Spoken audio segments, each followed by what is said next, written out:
வணக்கம் நண்பர்களே. ஜிஎஸ்டி குறைச்சிட்டாங்க தெரியுமில்ல? நீங்க பேப்பர்ல படிச்சிருப்பீங்க. இதனால என்ன ஆகுது?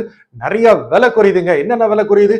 சாக்லேட் விலை குறையுது, ஐஸ்கிரீம் விலை குறையுது, ரெடிமேட் ட்ரெஸ்ஸஸ் விலை எல்லாம் குறையுது, இன்னும் என்னென்ன குறையுது, கார் விலை குறையுதுங்க, லாரி விலை குறையுதுங்க, இன்னும் கேட்க போனா என்னென்னமோ விலை குறையுது.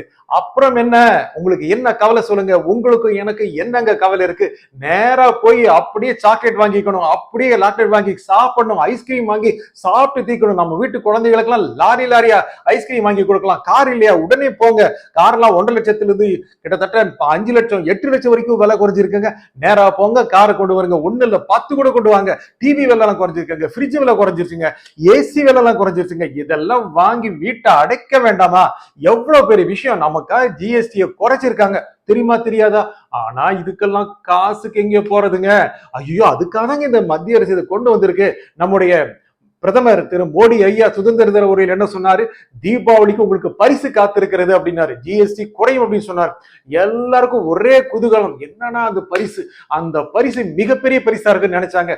ஏன்னா சாதாரண மேட்டரா? நமக்கெல்லாம் பரிசுன்னு எப்படி இருக்கும்? ஒரு பிறந்தநாள் வந்தா, ஒரு புத்தாண்டு வந்தா பரிசு கிடைக்காதா நினைப்போம். பரிசு கிடைச்சதுன்னா சந்தோஷப்படுவோம். புத்தகம் கிடைத்தா பரிசு, எனக்கெல்லாம் புத்தகம் கிடைச்சா ரொம்ப பரிசு, ரொம்ப மகிழ்ச்சியா இருக்கும். இன்னும் சில பேருக்கு என்னென்னவோ பரிசு எல்லாம் கிடைக்கும். பிரதமர் ஐயா அதை சொல்லிட்டாரு.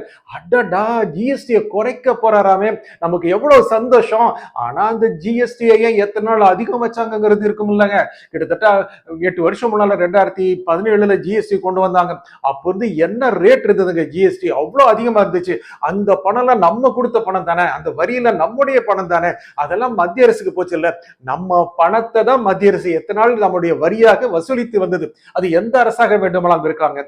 இது பாஜக அரசா, மோடி அரசா, காங்கிரஸ் அரசா, மன்மோகன் சிங் அரசா, இல்ல எப்பாவது ஒரு நாள் வருகின்ற ராகுல் காந்தி அரசா, எந்த அரசா இருந்தா சரி, அது மாநில அரசு, எடப்பாடி அரசா, ஸ்டாலின் அரசா, எந்த கட்சி வித்தியாசம் இல்லாம எந்த அரசா இருந்தாலும் நம்முடைய பணத்தை வரியாக எடுத்துக்கொண்டு நமக்கே ஏதோ வகையில் நல்லது செய்கின்ற மாதிரி செய்வது தானே இதாங்க அரசாங்கம். எந்த அரசாங்கம் இருந்தாலும், நீங்க பிரதமர் ஆனாலும் சரி, வேற யாரும் பிரதமர் ஆனாலும் இதே தான் செய்ய முடியும். ஆகையால ஜிஎஸ்டி குறைத்தது மூலம் மிகப்பெரிய சலுகை கொடுக்கப்பட்டது அப்படிங்கிறது எப்படிங்க? நமக்கு கொடுத்து இருக்கணும் இல்ல, ஏற்கனவே அப்படிதாங்க கொடுத்து இருக்கணும். இப்போ கொடுத்துட்டு உங்களுக்கு கொடுக்கறோம் பாருங்க அப்படிங்கிறது, எத்தனை நாள் ஏன் சார் எந்த அளவுக்கு வரி விதிச்சு வச்சிருந்தீங்க? அப்பெல்லாம் நாங்க நிறைய கொடுத்துட்டு வந்திருக்கோம் இல்ல இப்படின்னு சொல்றாங்க. நீங்க பேப்பர்லாம் நல்லா பார்த்திருப்பீங்க. பேப்பர்ல எந்த அளவுக்கு விளம்பரம் வருது, பக்கம் பக்கமா வருதுல, பாத்தீங்களா எவ்வளவு விளம்பரம் வருது? ஒரு பேப்பரை திறந்தோம்னா டிவி எல்லாம் குறைஞ்சுங்க. இந்த டிவி 5,000 குறைஞ்சிச்சு, இந்த டிவி 7,000 குறைஞ்சிச்சு, இந்த டிவி 12,000 குறைஞ்சிச்சு, ஜிஎஸ்டி குறைஞ்சது நீங்க கொண்டாடுங்க அப்படின்னு பக்கமா கொடுக்குறாங்க.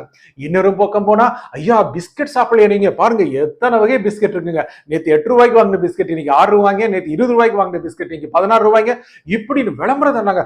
ஐஸ்கிரீம், நீங்க ஐஸ்கிரீம் சாப்பிட மாட்டீங்களா? என்னங்க குளிர்காலம் வந்தா ஐஸ் வாங்கி தள்ளுங்க அப்படின்னு ஐஸ்கிரீம் விளம்பரமா வருது.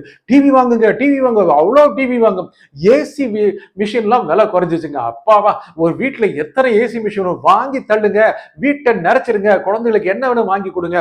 தீபாவளி வருது, இன்னும் பண்டிகை காலம் வருது, ட்ரெஸ் வாங்கணுமா, ஷர்ட் வாங்கணுமா, பேண்ட் வாங்கணுமா, எல்லா விலையும் குறைஞ்சு போச்சுங்க. நேரா போய் வாங்கி ஒரு வண்டி நிறைய கொண்டு வந்து நிரப்ப வேண்டியதுதான் அப்படின்னு பக்கமா விளம்பரம் கொடுக்குறாங்க. ஆனா இந்த விளம்பரம் கொடுக்கறதுக்கு என்ன காசு அவங்களுக்கு தெரியுமா? பெரிய பெரிய நிறுவனங்கள், அதானி அம்பானி, இந்த பெரிய பெரிய நிறுவனங்கள், இன்னும் நிறைய நிறுவனங்கள், பேர இந்த மாதிரி சொல்றேன், இன்னும் நிறைய நிறுவனங்கள் அப்படியே பக்கமா கொடுக்குறாங்களே, அதான சும்மாவா கொடுக்குறாங்க? அந்த விளம்பரத்துக்கு எவ்வளவு காசு ஆகுது தெரியுமா? இந்தியா முழுக்க கிட்டத்தட்ட 250-500 பத்திரிகைகள் இருக்கு.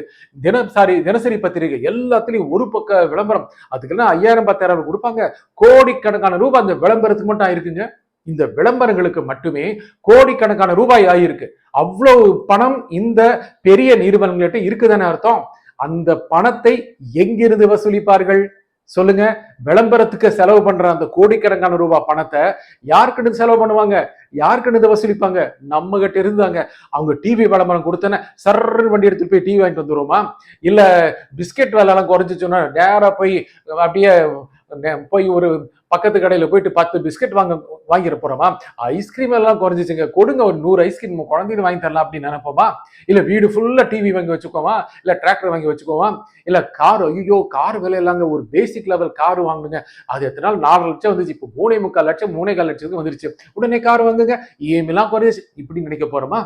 ஆகல விளம்பரங்கள் கொடுப்பது மூலம் எந்த பணம், அந்த பணம் எப்படி வசூலிப்பாங்க? வியாபாரம் அதிகமாக போறதா? செம்மையா வியாபாரமாக போதா? அந்த இது ஆனவன அவங்க விளம்பரத்துக்கு கொடுத்த செலவு இருக்கு இல்லையா, அதெல்லாம் மக்கள் வந்து வாங்கி தீர்த்துட்டாங்கன்னா அது சமன் ஆயிருமா? நினைச்சு பாருங்க. அவங்க விளம்பரத்துக்கு கொடுக்கின்ற காசை நம்ம எல்லாம் போய் இந்த பொருளை வாங்கின உடனே அவங்களுக்கு அந்த விளம்பரத்துக்கான காசு வந்துருமா? வந்துரும்னு வச்சுக்கோங்க. அது யார்கிட்ட இருந்து வருது? உங்க கிட்ட இருந்தும் நம்ம கிட்ட இருந்தா வருது. அவங்க வாங்குற பணம் யார் பணம்? நம்ம பணம்.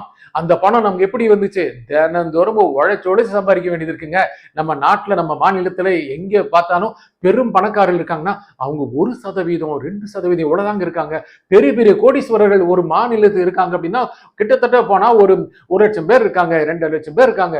ஆனா எல்லாரும் கஷ்டப்படுறது பாத்தீங்கன்னா தினக்கூலி தாங்க. எல்லாரும் தினம் உழைச்சாதான், மாச சம்பளத்துக்கு உழைச்சாதாங்க சம்பளம் வரும்போது அதுல பாத்துட்டு அந்த இஎம்ஐ கட்டணும், பைக்குக்கு இஎம்ஐ கட்டணும், ஸ்கூட்டருக்கு இஎம்ஐ கட்டணும். இப்படி இஎம்ஐ கட்டிய இஎம்ஐ மனிதர்களா மாறி போனங்க ஒரு எந்திரங்களா தானே சுத்திட்டு இருக்கோம். இந்த இஎம்ஐ மனிதர்களை எப்படி இன்னும் இஎம்ஐ காரர்களா மாற்றுவது, என்ன எப்படி அவங்க எடுத்து இன்னும் அதிக அளவுக்கான ஆசையை தூண்டி அவங்க எடுத்து பொருளை வாங்க வச்சு அவங்க கிட்ட இருந்து கொஞ்சம் பணத்தை கரைச்சு அவங்களுக்கு கம்மி விலையில கொடுத்து, கம்மி விலையில கொடுத்துருக்கோம் பாருப்பா, இது மிகப்பெரிய பரிசு. நீ ஒரு டிவி வாங்கினா 32,000, ஓரளவு சின்ன டிவியில சொல்றேன், எல்லாரும் விளம்பரம் பண்றது 80,000, 60,000 டிவி தான். ஐயா முதல்ல வாங்கியிருந்தா 65,000, 75,000 இருக்கும், இப்ப வெறும் 65,000 தான். வாங்கிட்டு போ அப்படின்னு சொல்லி வாங்கி வச்சுட்டு சந்தோஷப்படுமா? அப்பா பாப்பா 10,000 ரூபாய் கம்மியா வாங்கியிருப்போம் அப்படின்னு நினைப்போம்ல. அந்த நினைப்பை ஊட்டுவது தாங்க இந்த அறிவிப்புகள், இந்த விளம்பரங்கள். நம்ம அதிக காசோட குறைஞ்ச காசுக்கு வாங்கியிருக்கோம் அப்படின்னு நினைக்க வைக்கிறாங்க இல்லையா, அதுதாங்க இந்த வியாபார தந்திரமே. அதுக்கு தாங்க பக்கம் பக்கமா விளம்பரம் கொடுக்குறாங்க. அந்த விளம்பரம் பார்க்கும்போது ரொம்ப கஷ்டமா இருக்குங்க. இப்படிலாம் விளம்பரம் கொடுக்கணுமா? நமக்கு அவசியம் இருந்தா ஒரு கடையில போய் ஒரு பிஸ்கட் சாப்பிட்றோம், இல்ல ஒரு ஐஸ்கிரீம் வாங்கி சாப்பிட்றோம், இல்ல ஒரு தோசை சாப்பிட்றோம், ஒரு சின்னதா ஒரு டிஷர்ட்டோ ஷர்ட்டையோ எடுத்துக்கிறோம். இதுக்காக விளம்பரம் கொடுத்துட்டாங்கிறதுக்கு அள்ளிட்டா வந்துட போறோம். அங்கே போய் வாங்கும்போது நமக்கு குறைஞ்ச விலையில் இருக்கு, ஒரு 5 ரூபா 10 ரூபா குறைஞ்சிருக்கு, 50 ரூபா 40 ரூபா குறைஞ்சிருக்கு அப்படின்னா நமக்கு மகிழ்ச்சி தான். இல்ல உண்மையாவே அஃபோர்டபுளா இருக்கிறவங்க, வாங்குவதற்கான தகுதி உள்ளவங்க, ஒரு வீட்டுக்கு ஒரு கார் வேணும்னு நினைக்கிறவங்க போய் வாங்குறாங்க. சரி 4.25 லட்சம் வித்த ஒரு கார் சரி ஒரு 3,4 லட்சத்துக்கு வந்துருது அப்படின்னு நினைச்சாங்கன்னா அவங்களுக்கும் மகிழ்ச்சி தான். ஒரே இடத்துல போய் விலை குறைஞ்சக்காகவே வாங்க மாட்டாங்கல்ல. அந்த உணர்வை தூண்டுவதாங்க இந்த விளம்பரங்கள். அந்த விளம்பரங்கள் நமக்குள்ள நம்ம தகுதியை விட கம்மியான விலை குறையுதே அப்படின்னு நினைக்க தூண்டுறதாங்க இந்த விளம்பரங்கள். அதுக்காகத்தான் பிரதமர் அதை பரிசுன்னு சொன்னார். நமக்கு கிடைச்ச பரிசு என்ன? நம்முடைய பணம் நமக்கே கிடைப்பதுதான் பரிசு. இல்ல அப்படித்தானே? அந்த பரிசை எல்லா அரசியல்வாதியும் நமக்கு தருவாங்க. யாரா இருந்தாலும் பரவாயில்ல, ஆளுகிறவர்கள் யாராக இருந்தாலும் நமக்கு அந்த பரிசு அள்ளி கொடுத்துட்டே இருப்பாங்க.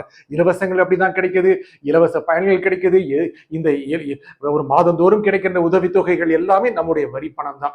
நாம் உழைத்து நாம் வரி கொடுத்து அரசாங்கத்திற்கு கொடுப்பதுதான் அப்படி சுத்தி அப்படி நமக்கு வருது. ஆனா நமக்கு இலவசம் கிடைத்து விட்டதுன்னு மகிழ்ச்சி அடையணும். அதே மாதிரி விலைகள் குறைந்து விட்டன அப்படின்னு குதூகலம் அடையணும்.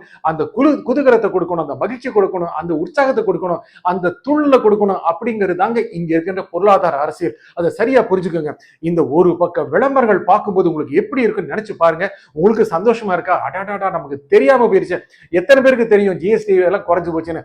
அதுக்கு தான்ப்பா இந்த விளம்பரம். நிறைய பேர் நியூஸே பார்க்க மாட்டாங்க, நியூஸ் பேப்பர் படிக்க மாட்டாங்க, மொபைல் போன்ல ஏதாவது ஒரு காசிப் இருக்கான்னு பார்ப்பாங்க. ஆனா அங்கு அரசு ஜிஎஸ்டி குறைச்சிருக்கு, விலையை குறைச்சிருக்கு. ஜிஎஸ்டி நிறைய பேருக்கு தெரியாதுங்க. அது ஒரு மத்திய அரசு வரிங்க. அந்த மத்திய அரசு வரிய எல்லா மாநிலங்களும் அதன் மத்திய அரசு மூலம் மத்திய அரசு வசூலிக்கின்ற வரிக்கு எல்லா மாநிலங்களுக்கும் பங்கு இருக்கு. அது கரெக்டா கொடுத்துட்றாங்க. அவங்களும் அதன் மூலம் லாபம் அடைகிறாங்க. இது ஒரு சரியான நெட்வொர்க். ஜிஎஸ்டிங்கிறது எல்லா வியாபார நிறுவனங்களுக்கும் அவசியமானது. வேணுங்கிற ரிசர்ச் பண்ணி வாங்கலாம். ஆனா அதன் மூலம் கிடைக்கிற பணம் எல்லாம் மத்திய அரசு போகுது. ஆனா இது எல்லாம் சாதாரணமா வருது இல்லைங்க. நீங்களும் நானும் கொடுக்குற பணம் தாங்க. உங்க காசு எங்க காசு தாங்க. அந்த காசில் கொஞ்சம் டிஸ்கவுண்ட் கொடுக்குறாங்க, அது கொஞ்சம் குறைச்சிருக்காங்க. அரசு இந்த முடிவை எடுத்திருக்கு, மகிழ்ச்சியானதுதான். இதை வியாபார நிறுவனங்கள் எல்லாம் அதுல போட்டி போட்டு நாங்க குறைச்சு கொடுக்குறோம்ப்பா இப்படி எல்லாம் சொல்றாங்க. இப்படி எல்லாம் சொல்றதை வச்சு நம்மளும் சந்தோஷம் அடையலாம். ஆனா என்னால நினைச்சு பாருங்க, ஜிஎஸ்டி வரி மேல இருக்கோ கீழே இருக்கோ அது நம்ம காசுங்க. அந்த காசை பத்தின நம்ம உணர்ச்சி, அந்த விழிப்புணர்வு நமக்கு அவசியமா வேணுங்க. நன்றி, வணக்கம்.